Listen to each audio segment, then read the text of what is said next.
Hello everyone, welcome to my channel. இன்னைக்கு நம்ம இந்த வீடியோவில் PGTRB question paper 2003ல part 1 பார்க்க போகிறோம். ஸோ இதில் நம்ம டோட்டலாக 20 questions பார்க்க போகிறோம் with detailed explanation.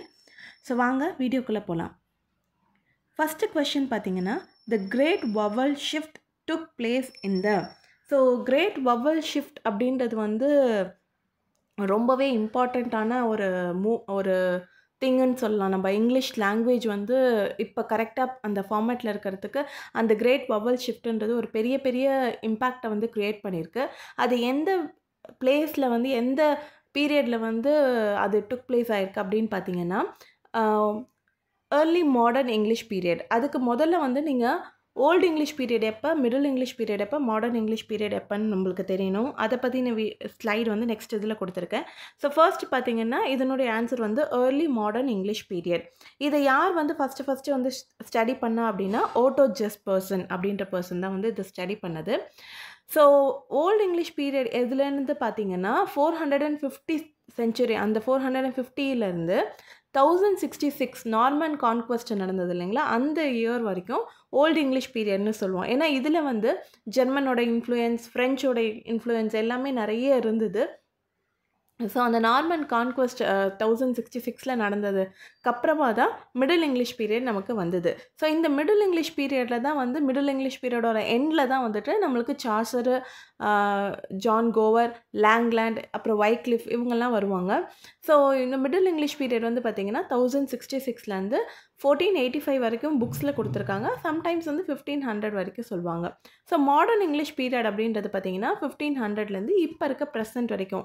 இந்த மாடர்ன் இங்கிலீஷே வந்து எப்படி பிரிச்சிருக்காங்கன்னா ஏர்லி மாடர்ன் இங்கிலீஷ்னும் கண்டெம்ப்ரரி மாடர்ன் இங்கிலீஷ்னு பிரிச்சிருக்காங்க. ஏர்லி மாடர்ன் இங்கிலீஷ் வந்து 1500லேருந்து 1700s வரைக்கும். கண்டெம்ப்ரரி மாடர்ன் இங்கிலீஷ் நம்ம நார்மலி எடுத்துக்கிட்டோன்னா மாடர்ன் பீரியட், அது ரொமான்டிக் பீரியடுக்கு அப்புறமா கூட நம்ம வந்துட்டு இதை எடுத்துக்கலாம், கண்டெம்ப்ரரி மாடர்ன் இங்கிலீஷ்னு. ஸோ இதில் வந்து என்னென்னலாம் வவல் ஷிஃப்ட் ஆச்சு அப்படின்றத வந்து உங்களுக்கு ஒரு எக்ஸாம்பிள் கொடுத்துருக்கேன். இதில் எப்படின்னா நம்ம லாங் வவல் இருக்குது இல்லைங்களா, லாங் வவல் வந்து இதுலேருந்து தான் ஸ்டார்ட் ஆச்சு. ப்ளஸ் டிப்தாங்ஸ்ன்னு சொல்லுவாங்க. டிப்தாங்ஸ் அப்படின்னா ஒரு வவல்லேருந்து இன்னொரு வவல், ஒரு ஷார்ட் வவல்லேருந்து இன்னொரு ஷார்ட் வவலுக்கு சீக்கிரமாக கிளைட் ஆகிறது, சீக்கிரமாக சேஞ்ச் ஆகிறது. ஸோ அந்த டிப்தாங்காவும் லாங் வவலாகவும் ஷிஃப்ட் ஆனது தான் வந்து இந்த கிரேட் வவல் ஷிஃப்ட் அப்படின்னு சொல்லுவாங்க. So second question, doctor Faustus was the adaptation of. எதுலேருந்து, யாரோட ஒர்க்லேருந்து அந்த டாக்டர் ஃபாஸ்டர்ஸ் அப்படின்ற ஒரு கேரக்டர் எடுத்தார் அப்படின்னு பார்த்தீங்கன்னா கத்தேயோட ஒர்க்லேருந்து. ஸோ ஆக்சுவலி பார்த்தீங்கன்னா நமக்கு வந்து இங்கிலாண்டில் வந்து 1476ல் தான் வந்து கேக்ஸ்டனோட பிரிண்டிங் ப்ரெஸ் வந்தது. ஸோ கேக்ஸ்டனோட பிரிண்டிங் ப்ரெஸ் வந்ததுக்கு அப்புறமா தான் அவர் ஒரு புக்காக ட்ரான்ஸ்லேட் பண்ணி பிரிண்ட் பண்ணியிருந்தாங்க. ஏன்னா இப்போ இருக்கிற மாதிரி பிரிண்டிங் வந்து ஈஸி கிடையாது இல்லைங்களா, அப்போ ஒரு லெட்டராக பார்த்து வச்சு டைப் பண்ணணும். ஸோ அந்த பிரிண்டிங் ப்ரெஸ் வந்ததுக்கு அப்புறமா தான் இங்கிலீஷில் வந்த புக்ஸும், அதுக்கப்புறம் தான் இங்கிலீஷில் புக்ஸ் வர ஆரம்பிச்சது. நிறைய புக்ஸ் வந்து வெளியிலேருந்து ட்ரான்ஸ்லேட் பண்ணாங்க. அப்போ வந்து கத்தையோட புக்கும் வந்து இங்கிலீஷில் ட்ரான்ஸ்லேட் பண்ணி அதனுடைய ஒரு ஸ்டோரி வந்து டாக்டர் ஃபாஸ்டர்ஸ் இருந்தது. அதை படித்து இன்ஸ்பயர் ஆகி தான் மார்லோ வந்து டாக்டர் ஃபாஸ்டர்ஸ் அப்படின்ற ஒரு ஸ்டோரியை க்ரியேட் பண்ணதா, அதாவது ஆல்ரெடி இருந்த ஸ்டோரி அதை அவரோட ஃபார்மேட்டில் வந்து கொடுத்ததா வந்து சொல்கிறாங்க. So third question, Samson Agonistes was written by. So யார் இதை எழுதினாங்க அப்படின்றது நமக்கு எல்லாத்துக்குமே தெரியும், மில்டன். பட் இதை பற்றின ஒரு இன்ட்ரெஸ்டிங்கான விஷயம் என்னென்னா, சாம்சன் அகோனிஸ்டஸ் அப்படின்றது வந்து ஒரு க்ளாசட் ட்ராமா. க்ளாசட் ட்ராமா அப்படின்னா என்னென்னா, நம்மளுக்கு தெரியும் already Shakespeare period, Shakespeare, Marlowe, Ben Jonson இவங்க எல்லாருமே வந்து ட்ராமா எழுதுனது எதுக்காகனா தேட்டரில் வந்து அதை ப்ரொடியூஸ் பண்ணுறதுக்காக. ஏன்னா அப்பத்திய வந்து என்டர்டெயின்மெண்ட்டுன்றது எதுவும் கிடையாது. அந்த தேட்டரில் வந்து ப்ரொடியூஸ் பண்ணணும், மக்கள் வந்து எல்லோரும் வந்து உட்காந்து பார்க்கணும் அப்படின்றதுக்காக இது ஸ்டார்ட் பண்ணது தான் ட்ராமா. அந்த மாதிரி ட்ராமா வந்து miracle play, morality play, interlude அந்த மாதிரி வந்து தான் நார்மல் அந்த டெவலப்மெண்ட் ஆஃப் ட்ராமாலாம் நம்ம படிப்போம். இந்த இதில் வந்தது. ஆனால் அதுக்கப்புறமா என்ன ஆச்சுன்னா 1642ல் நம்ம பியூரிட்டன்ஸ்லாம் வரும்போது அந்த ட்ராமாவை பார்த்து நிறைய பேர் வந்து கெட்டு போகிறாங்க, அது இருக்கக்கூடாது அப்படின்றதுக்காக 1642ல் வந்து அந்த தேட்டர்ஸ் எல்லாத்தையுமே வந்து பியூரிட்டன்ஸ் வந்து க்ளோஸ் பண்ணிட்டாங்க. அதுக்கப்புறமா வந்து பார்த்திங்கன்னா 1660ல் தான் அந்த பியூரிட்டனோட ஏஜ் முடிஞ்சதுக்கப்புறமா அப்புறமா நமக்கு வந்து ரெஸ்டரேஷன் ஏஜ் வந்தது. 1660ல் சார்ல்ஸ் II வந்தார். வந்தப்போ வந்து ட்ராமா வந்து திருப்பியும் ஸ்டார்ட் பண்ணாங்க. அந்த சமயத்தில் தான் கேர்ள்ஸும் விமனும் வந்து விமன் ஆக்டர்ஸாக நடித்தாங்க. அதுக்கு முன்னாடி மேல் தான் வந்து விமனாக நடிச்சிட்டு இருந்தாங்க. ஸோ அந்த பீரியடுக்கு அப்புறமா மில்டன் எழுதியிருந்தாலுமே மில்டன் வந்து ஒரு பியூரிட்டனுக்கு சப்போர்ட் பண்ணுற ஒரு ஆள். அவரோட மோஸ்ட் ஆஃப் த ஒர்க்ஸ் பார்த்தீங்கன்னா பியூரிட்டனிசம் வந்து ஃபேவர் பண்ணி தான் இருக்கும். ஸோ அதனால் இவர் என்ன பண்ணுறாரு, பப்ளிஷ் பண்ணாமல் ஒரு க்ளாசட் ட்ராமா படிக்கிறதுக்கான ஒரு ட்ராமாவாக எழுதியிருக்காரு.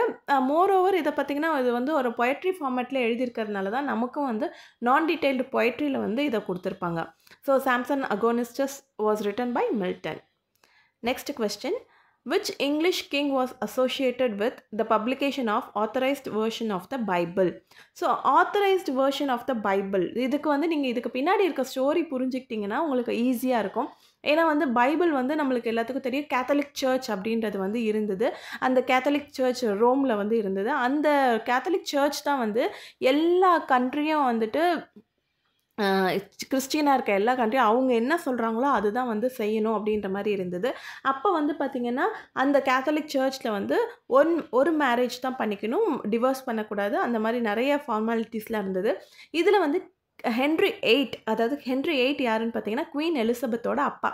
அவர் வந்து மேல் சைல்டு வேணுன்றதுக்காக 2வது மேரேஜ் பண்ணணும் அப்படின்னு இது பண்ணும்போது அந்த கேத்தலிக் சர்ச் வந்து ஒத்துக்க மாட்டாங்க. அதனால் இவர் என்ன பண்ணுவாருன்னா, எனக்கு கேத்தலிக் சர்ச்சே வேணாம், நான் இதவே வந்து ஃபாலோ பண்ணல அப்படின்ற மாதிரி அவர் வந்து இது பண்ணி தான் ஆங்கிலிக்கன் சர்ச்சை வந்து ஸ்டார்ட் பண்ணுவாங்க இங்கிலாண்டில். ஸோ இது ஒரு இதில் போயிட்டே இருக்கும்போது குவீன் எலிசபெத்து வந்து பார்த்திங்கன்னா ஒரு ஆங்கிலிக்கன் சர்ச் தான் வந்து இது பண்ணுவாங்க. அதுக்கப்புறமா வந்து ஜேம்ஸ் I தான் வந்து இங்கிலாண்டுக்கு வந்து கிங்காக வருவார். ஜேம்ஸ் I இங்கிலாந்துக்கு கிங்காக வரும்போது நம்ம சர்ச்சே வந்து ஆங்கிலிக்கன் சர்ச்சாக மாற்றிட்டோம்ல, எதுக்கு வந்து பைபிளையும் வந்து நம்ம அந்த பைபிளை நம்ம பார்க்கணும், அதனால் நம்ம இங்கிலீஷ் லாங்குவேஜ்லேயே ஒரு ஆத்தரைஸ்டு வேர்ஷன் தான் வந்து பைபிள் க்ரியேட் பண்ணலாம் அப்படின்னு இது பண்ணாங்க. இதுக்கு முன்னாடியே பார்த்திங்கன்னா வைக்லிஃப், டிண்டேல் அவங்களாம் வந்துட்டு நிறைய வந்து பைபிள்லாம் ட்ரான்ஸ்லேட் பண்ண ட்ரை பண்ணியிருக்காங்க. வைக்லிஃப்க்கு வந்து லோலாட்ஸ் அப்படின்ற ஒரு 50 மெம்பர்ஸ் வச்சு ட்ரான்ஸ்லேட் பண்ணியிருப்பாரு. அப்புறம் டிண்டேல் அப்படின்றவரும் வந்து ட்ரான்ஸ்லேட் பண்ணியிருப்பாரு. இது எல்லாமே வந்து அப்போ படிச்சுட்டு இருந்தோம். ஆனால் அதுக்கு வந்து நிறைய ப்ரொட்டஸ்டன்ட் அந்த மாதிரி நிறைய நடந்தது. கிங் அண்ட் குயின்லாம் வந்து அதை ஒத்துக்கல. அதுக்கப்புறமா கிங்கே வந்து நானே இதுக்கு ஏற்பாடு பண்ணுறேன் அப்படின்னு 1604 வந்து ஒரு கமிட்டி மாதிரி வச்சு இந்த பைபிள்ஸ்லாம் எடுத்து அதனுடைய அதில் என்னென்னலாம் இருக்குன்றதை படித்து அதில் பேஸ் பண்ணி மொத்தமாக ஒரு ஆத்தரைஸ்டு வேர்ஷனாக கம்ப்ளீட்டாக ஒரு வேர்ஷன் வந்து ரெடி பண்ணாங்க. அந்த பைபிள் தான் வந்து இன்னை வரைக்கும் யூஸில் இருக்குது. அந்த பைபிள் எப்போ பப்ளிஷ் பண்ணாங்கன்னு பார்த்தீங்கன்னா 1611 வந்து பப்ளிஷ் பண்ணாங்க. ஸோ இதோட ஆத்தர் யார் இந்த மாதிரி ஒரு ஆத்தரைஸ்டு வேர்ஷன் வந்து பப்ளிஷ் பண்ணணுன்னு ரெடி பண்ணாங்க அப்படின்னா ஜேம்ஸ் I. இவருக்கு கீழே நிறைய பேர் வந்து ஒர்க் பண்ணி இதுக்கு வந்து ரெடி பண்ணாங்க. So next question, the technique of personification is used in. So personification அப்படின்னு நமக்கு என்னன்னு தெரியும், ஒரு நான் லிவிங் திங்ஸ்க்கோ ஒரு அனிமல்க்கோ ஹியூமனோட பிஹேவியரை கொடுக்கறது தான். So for example the earth breath அப்படின்னு சொல்லி நம்மளுக்கு குப்லக்கானில் வரும். எர்த் வந்து ப்ரீத் பண்ணுற மாதிரி. எர்த் எப்படி ப்ரீத் பண்ண முடியாது, ஒரு நான் லிவிங் திங் இல்லைங்களா? ஸோ அந்த இதில் வந்து பர்சானிஃபிகேஷனில் வந்து வரும். ஸோ இதனுடைய ஆன்சர் வந்து பார்த்திங்கன்னா ஓட் டு ஆட்டம். மோஸ்ட்லி இந்த மாதிரி கொஷின்ஸ் கொடுக்கும்போது உங்களுக்கு வந்து ஒரு ஆத்தர் பேஸ்டாக இந்த மாதிரி எந்த இதில் இருக்குது, ஒர்க்கில் இருக்குது அப்படின்னா உங்களுக்கு சிலபஸில் என்ன கொடுத்துருக்காங்களோ அந்த இதை வந்து சூஸ் பண்ணுறதுக்கு ட்ரை பண்ணுங்கள். ஏன்னா சிலபஸில் இல்லாதது வந்து மோஸ்ட்லி கொடுக்க மாட்டாங்க, 99% கொடுக்க மாட்டாங்க. சம்டைம்ஸ் வந்து நம்ம கன்ஃபியூஸ் ஆகிடுவோம் இதில் இருக்கா இல்லையான்ட்டு. ஸோ நம்மளுக்கு இங்கே வந்து பிஜிடிஆர்பியில் வந்து கிரேஷியன் ஏர்னும் ஆட்டமும் கொடுத்துருக்காங்க. ஸோ அதில் வந்து நம்மளுக்கு இதில் இருக்கிறது வந்து ஆட்டம். Next question, Bernard Shaw wrote this play on the subject of correct pronunciation on the so correct ப்ரொனன்சியேஷனுக்காக வந்து ஒரு ட்ராமா எழுதியிருப்பார், ப்ளே எழுதியிருப்பார். ஸோ பெர்னார்ட் ஷா வந்து பார்த்திங்கன்னா அவரோட ட்ராமா எல்லாமே வந்து பார்த்திங்கன்னா ஒரு சோஷியாலஜிக்கல் ட்ராமா அப்படின்ற மாதிரி நம்ம சொல்லலாம். ஏன்னா ஒரு சொசைட்டியோட ஒரு மேஜரான ஒரு விஷயத்தை எடுத்து அதை வந்து கிரிட்டிசைஸ் பண்ணுற மாதிரி தான் எழுதியிருப்பார். இந்த ட்ராமாவில் பார்த்திங்கன்னா பிக்மாலியன். ஸோ இதில் வந்து பார்த்திங்கன்னா அந்த சொசைட்டியில் எப்படி இருக்கும்னா நல்லா பேசுகிறவங்க எல்லாமே ஒரு ரிச்சான ஒரு ஹைஃபையான இருக்கவங்க, கொஞ்சம் வேர்ட்ஸ் தெரியாதவங்கலாம் வந்து ஒரு புவர் ஃபேமிலி அப்படின்ற மாதிரி இருக்கும். அந்த ஒரு கேட்டகரிஸ் மாதிரி பண்ணி வச்சுருப்பாங்க. ஸோ அதனால் பிக்மாலியனில் வந்து எலிசா டூலிட்டில் அப்படின்ற ஒரு கேர்ள் வந்துட்டு எப்படி வந்து ஒரு லாங்குவேஜே சுத்தமாக தெரியாதவங்க ஹிகின்ஸ் அப்படின்ற ஒரு ப்ரொஃபஸர் வந்து ஒரு 6 மந்த்ஸ்லேயே வந்து கம்ப்ளீட்டாக ஒரு டச்சஸ் ரேஞ்சுக்கு வந்து சேஞ்ச் பண்ண முடியும். ஸோ லாங்குவேஜுக்கும் அவங்களோட ஐடென்டிக்கும் எந்த சம்பந்தமும் கிடையாது அப்படின்றத வந்து இந்த ட்ராமா மூலிமா அவர் சொல்லியிருப்பார். நெக்ஸ்ட் வந்து Tom Jones was written by. So Tom Jones யார் எழுதியிருக்காங்கன்னு கேட்டிங்கன்னா ஹென்ரி ஃபீல்டிங். இவர் தான் வந்துட்டு ஃபாதர் ஆஃப் இங்கிலீஷ் நாவல்ஸ் அப்படின்னு சொல்லுவாங்க. ஸோ ஹென்ரி ஃபீல்டிங் வந்து எப்படி நாவல்ஸ் எழுத ஆரம்பித்தாருன்னா, அவர் எழுதுறதுக்கான காரணம் வந்து ரிச்சர்ட்சன் தான். ஏன்னா ரிச்சர்ட்சன் வந்துட்டு அவர் வந்து ஒரு பிரிண்டிங் ப்ரெஸ்ஸில் வந்து ஒர்க் பண்ணிட்டு இருந்தார். அப்போ வந்து நிறைய பேர் வந்து லெட்டர்ஸ் எழுதுறது அந்த மாதிரி நிறையா வந்து கேட்டு இவர்கிட்ட எழுதி வாங்கிட்டு போவாங்க. ஸோ அப்போ வந்து இவருக்கு ஒரு ஐடியா வரும், ஏன் நம்மளே ஒரு ஸ்டோரி மாதிரி டைப் பண்ணக்கூடாது அப்படின்ற மாதிரி ஒரு லெட்டர் ஃபார்மேட்டில் வந்து ஒரு ஸ்டோரி எழுதுவார். எபிஸ்டாலரி நாவல். ஸோ அதை பேஸ் பண்ணி தான் வந்துட்டு ஃபீல்டிங் வந்து அவரை வந்து கிண்டல் பண்ணுறதுக்காக அவர் வந்து ஃபஸ்ட்டு ஒரு ஸ்டோரி எழுதுவார். அந்த ஸ்டோரிக்கு அப்புறமா அது பாதியிலே வந்து மாறிடும். பாதியிலே வந்து அவர் எழுதின ட்ராக் வேறு மாதிரி போயிடும். பட் ஆனால் ஹென்ரி ஃபீல்டிங்கோட நாவல் வந்து ரிச்சர்ட்சன் எழுதினதை விடவே ரொம்ப நல்லாவே இருக்கும். ஸோ அவரை வந்து ஃபாதர் ஆஃப் இங்கிலீஷ் நாவல்னு சொல்லி சொல்கிறோம். ஸோ இங்கே நான் கொடுத்துருக்க 4 மெம்பரோட சிக்னிஃபிகன்ஸ் என்னென்னா ஸ்மாலட், ஸ்டர்ன், ரிச்சர்ட்சன், ஃபீல்டிங். இவங்க 4 பேர்த்தையும் வந்து 4 வீல்ஸ் ஆஃப் நாவல் அப்படின்னு சொல்லி சொல்லுவாங்க. ஸோ நல்லா ஞாபகம் வச்சுக்கோங்க, Smollett, Sterne, Richardson and Fielding. So இதில் வந்து ஸ்டர்னுக்கு பதிலாக D4 தான் ஆப்ஷன் இருந்தது. ஸோ இந்த டீட்டெயிலையும் சொல்லணும் அப்படின்றதுக்காக D4 மாற்றிட்டு ஸ்டர்ன் நான் கொடுத்துருக்கேன். Laura Sterne, Tobias Smollett, Richardson, Henry Fielding. இவங்க 4 பேர் இருந்தால் 4 wheels of English novel. Next Milton's paradise lost is. மில்டனோட பேரடைஸ் லாஸ்ட் வந்து என்ன நமக்கு எல்லாத்துக்குமே தெரியும், அண்ட் எபிக். ஸோ இது வந்து ஃபஸ்ட்டு வந்து 10 புக்ஸாக தான் பப்ளிஷ் பண்ணியிருப்பார் 1667. அதுக்கப்புறம் புக் 7ஐயும் புக் 10ஐயும் ஸ்ப்ளிட் பண்ணி 12 புக்ஸாக பப்ளிஷ் பண்ணியிருப்பார் 1674. அந்த இயரில் தான் இவர் இறந்துருவார். So next question, which of the following falls into the group of Roman plays of Shakespeare? So Roman plays அப்படின்னும் போது ரோமில் நடக்கிற மாதிரி செட்டிங்ஸ் இருக்கும். So Julius Caesar, Antony and Cleopatra, Romeo and Juliet, இது எல்லாமே வந்து பார்த்திங்கன்னா ரோமன் பிளேஸ் மாதிரி வரும். ஸோ இந்த இருக்கிறதுல Antony and Cleopatra. Merchant of Venice அது வந்து ஒரு ப்ராப்ளம் பிளே. ஏன்னா ஒரு ப்ராப்ளம் சொசைட்டியில் நடக்கிற ப்ராப்ளம் வந்து அட்ரஸ் பண்ணியிருப்பார். Next Richard two Henry 4 historical play. ஷேக்ஸ்பியரோட ஹிஸ்டாரிக்கல் பிளேயில் வந்து அது கொஞ்சம் இதாக இருக்கிற மாதிரி இருந்தாலும் ஷேக்ஸ்பியரோட பிளேஸ் எடுத்துக்கிட்டிங்கன்னா டோட்டலி அவர் 10 ஹிஸ்டாரிக்கல் பிளேஸ் எழுதியிருக்காரு. எல்லாமே பார்த்திங்கன்னா ஒரு சீக்வன்ஸாக எழுதியிருப்பார். அது வந்து நம்ம அந்த இங்கிலாண்டோட கிங்ஸ் அண்ட் குவீன்ஸை பற்றி படிக்கிறோம் அப்படின்னா அது ரொம்பவே இன்ட்ரெஸ்டிங்காக இருக்கும். அந்த ஒரு ஸ்டோரியை கேட்டுட்டு நம்ம ஷேக்ஸ்பியரோட 10 ஹிஸ்டாரிக்கல் ட்ராமாவும் எடுத்து பார்த்தோன்னா ரொம்பவே இன்ட்ரெஸ்டிங்காக இருக்கும். ஸோ அதை பற்றி நான் ஒரு வீடியோ கண்டிப்பாக போடுறேன். Next question, Tagore's Gitanjali appeared in the year 1912. ஆக்சுவலாக நீங்கள் நார்மலி டாகோஸ் கீதாஞ்சலி அப்பியர்ட் இந்த இயர்னு கேட்டால் 1912 தான் போடணும். பட் இதுக்கு முன்னாடியே 1910லேயே வந்து அவர் பப்ளிஷ் பண்ணிட்டார் பெங்காலியில். 1910லேயே வந்து பெங்காலியில் பப்ளிஷ் பண்ணிட்டு அதுக்கப்புறம் அவரே வந்து ட்ரான்ஸ்லேட் பண்ணி 1912 பப்ளிஷ் பண்ணியிருக்காங்க. இதுக்காக தான் வந்து 1913 நோபல் ப்ரைஸ் வாங்கியிருக்காரு. ஸோ 3 இயர்ஸ் நீங்கள் ஞாபகம் வச்சுக்கணும். பெங்காலியில் பப்ளிஷ் பண்ணாருன்னு கேட்டால் மட்டும்தான் நீங்கள் 1910 சூஸ் பண்ணணும். நார்மலாக கேட்டாங்கன்னா 1912. அண்ட் நோபல் ப்ரைஸ் அதுக்காக எப்போ வாங்கினார்னா 1913. So 11th question, significant contribution were made by one of the following to the growth of vocabulary. So வொக்காபுலரியோட க்ரோத்துக்கு எது வந்து ரொம்ப சிக்னிஃபிகண்ட்டாக இருந்ததுன்னா none other than Bible. So பைபிளில் வந்து வேர்ட்ஸ் அண்ட் ஃப்ரேசஸ் வந்து நிறைய வந்து இன்னுமே வந்து டெய்லி யூசேஜில் வந்து இருக்குது. ஸோ அதுக்கான இதெல்லாம் வந்துட்டு நம்மளுக்கு ராமச்சந்திரன் நாயரோட புக்ஸில் வந்து கொடுத்துருந்துருப்பாங்க. Next question, the love poem of Spenser is. So இதில் பார்த்தீங்கன்னா ஸ்பென்சரோடது ஒரே ஒரு போயம் தான் கொடுத்துருக்காங்க. நமக்கு இதில் இருக்கிறது ஆஸ்டஃபல் அண்ட் ஸ்டெல்லா அப்படின்றது ஃபிலிப் சிட்னியோடது. பட் இதில் இன்னொன்று நீங்கள் நோட் பண்ண வேண்டியது என்னென்னா ஆஸ்டஃபல் அப்படின்றத மட்டும் எடுத்துட்டு ஸ்பென்சர் வந்து ஒரு எலிஜி எழுதியிருப்பார். யாருக்காகனா சிட்னிக்காக. ஏன்னா இந்த ஆஸ்டஃபல் அண்ட் ஸ்டெல்லா அப்படின்றதுல ஆஸ்டஃபல்ன்றது வந்து சிட்னியை குறிக்கும்.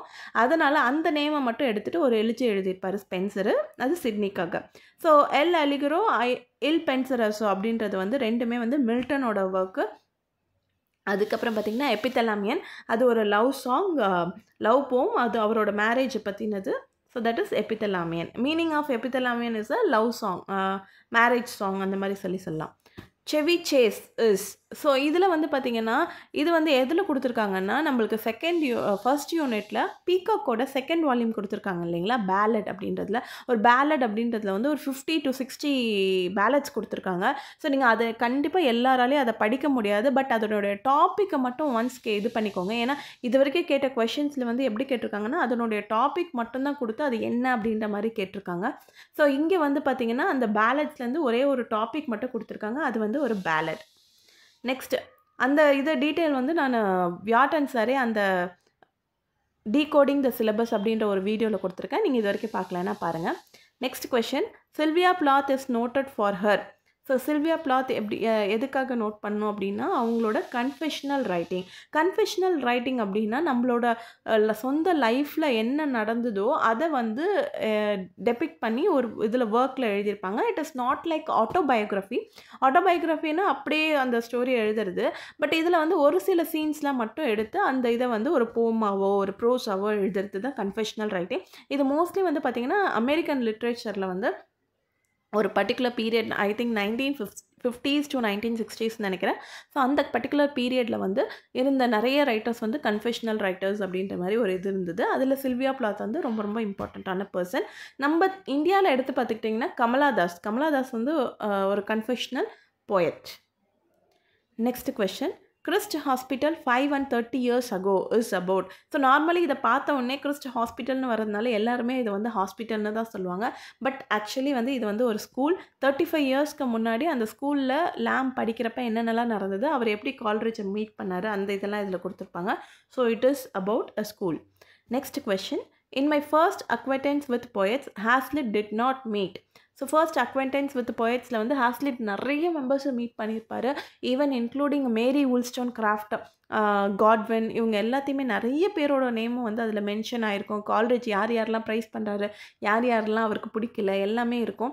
ஸோ அதில் பார்த்தீங்கன்னா ஃபஸ்ட்டு அவர் மீட் பண்ணுறதே வந்து கால்ரிட்ஜ் தான். கால்ரிட்ஜ் மூலயமா வேர்ட்ஸ்வர்த்தை மீட் பண்ணுவார். அண்ட் கால்ரிட்ஜ் அண்ட் லேம்பும் வந்து ஒரே ஸ்கூலில் படித்ததுனால ஃப்ரெண்ட்ஸுன்றதுனால லேம்பையும் மீட் பண்ணுவார். அந்த மீட் பண்ணும்போது தான் ஹாஸ்லிட்டும் லேம்பும் ரொம்ப க்ளோஸ் ஃப்ரெண்ட்ஸ் ஆகிடுவாங்க. ஹாஸ்லிட்டுக்கு வந்து கால்ரிட்ஜ் மேலே ஒரு பெரிய மரியாதை இருக்கும். பட் ரொம்ப க்ளோஸ் ஃப்ரெண்ட் யாருன்னு பார்த்தீங்கன்னா லேம் தான். ஸோ இதில் வந்து அவர் மீட் பண்ணுறது வேர்ட்ஸ்வர்த், கால்ரிட்ஜ், லேம். யாரை மீட் பண்ணலன்னா டன். இது இன்னொன்று இயரை நீங்கள் தெரிஞ்சிருந்தது அப்படின்னாலே வந்து உங்களுக்கு ஈஸியாக நோட் பண்ணிடலாம். ஏன்னா டன் வந்து early 17th century வந்து இறந்துட்டார். Next question, the pen name of Elia was adapted by. Elia அப்படின்ற ஒரு பென் நேம் யார் யூஸ் பண்ணாங்க? இது ரொம்ப ரொம்ப ஈஸியான கொஸ்டின், Charles Lamb. Next question, who wrote the poem the புல்லி. த புல்லி அப்படின்ற போம் வந்து ஒரு மெட்டாஃபிசிக்கல் போம். இது யார் எழுதினாங்க அப்படின்னா ஹெர்பர்ட். அண்ட் மெட்டாஃபிசிக்கல் போயட்ஸை பற்றி படிக்கும்போது நீங்கள் தெரிஞ்சுக்கிறது என்னென்னா மெட்டாஃபிசிக்கல் போயட்ஸ், கவாலியர் போயட்ஸ், இது ரெண்டும் வந்து ஓவர்லேப்ஸ் ஆகும். ஏன்னா ஒரு சிலர் வந்து இதுலேயும் இருப்பாங்க, அதுலேயும் இருப்பாங்க. ஸோ அதை பற்றி கொஞ்சம் நல்லா டீட்டெயிலாக தெரிஞ்சுக்கோங்க. ஏன்னா சம்டைம்ஸ் வந்து நீங்கள் கன்ஃபியூஸ் ஆகிறதுக்கும் ஒரு சான்சஸ் இருக்குது. And same thing cavalier poets and sons of Ben அப்படின்னு சொல்லுவாங்க. இவங்க cavalier poets and sons of Ben ரெண்டு கேட்டகரி ஆஃப் பீப்புளுமே வந்து பென் ஜான்சனை வந்து ரொம்பவே அட்மையர் பண்ணி அவரோட ஒர்க்கை பேஸ் பண்ணி எழுதுவாங்க. பட் கவாலியர் போயட்ஸ் வந்து எப்படி எழுதுவாங்கன்னா சார்ல்ஸ் ஒன்னோட ப்ரைஸ் பண்ணி எழுதுவாங்க. ஃபுல்லாகவே வந்து சார்ல்ஸ் ஒன்னை வந்து ப்ரைஸ் பண்ணி எழுதுறது கவாலியர் போயட்ஸ். ப்ளஸ் அவங்க வந்து பென் ஜான்சனோட இதுவும் எடுத்துருந்துருப்பாங்க. 1 or 2 போயட்ஸ் வந்து அந்த பென் ஜான்சனது வந்து இல்லாமலும் இருக்கலாம். சன்ஸ் ஆஃப் பென்ஸ் அப்படின்றவங்க வந்து பென் ஜான்சனோட இன்ஃப்ளூயன்ஸை வச்சு எழுதுகிறவங்க தான் sons of Bens. Next question, the author of the book Wings of Fire is. So ஈஸியான கொஷின், ஏபிஜே அப்துல் கலாம். இது பப்ளிஷ் ஆன இயர் வந்து 1999. ஸோ இந்த last question, Yank appears in the play. So எந்த பிளேயில் வந்து யாங் அப்படின்ற ஒரு கேரக்டர் அப்பியர் ஆகும். மேஜர் கேரக்டர் இது, த ஹீரோ ஆஃப் த பிளேனே சொல்லலாம். அது வந்து த ஹேரி ஏப். ஸோ இந்த யாங்கை தான் வந்து ரொம்ப கிரிட்டிசைஸ் பண்ணுவாங்க, ரொம்ப திட்டுவாங்க. அதனால் இவர் லைஃப்பில் என்னென்னலாம் ஆகுது அப்படின்றது தான் இந்த ஸ்டோரியாக இருக்கும். ஸோ இன்றைக்கி தர 20 questions முடிஞ்சுது. உங்களுக்கு இது ரொம்ப ஹெல்ப்ஃபுல்லாக இருக்கும்னு நினைக்கிறேன். So if you like this video, please like, share and subscribe. Thank you.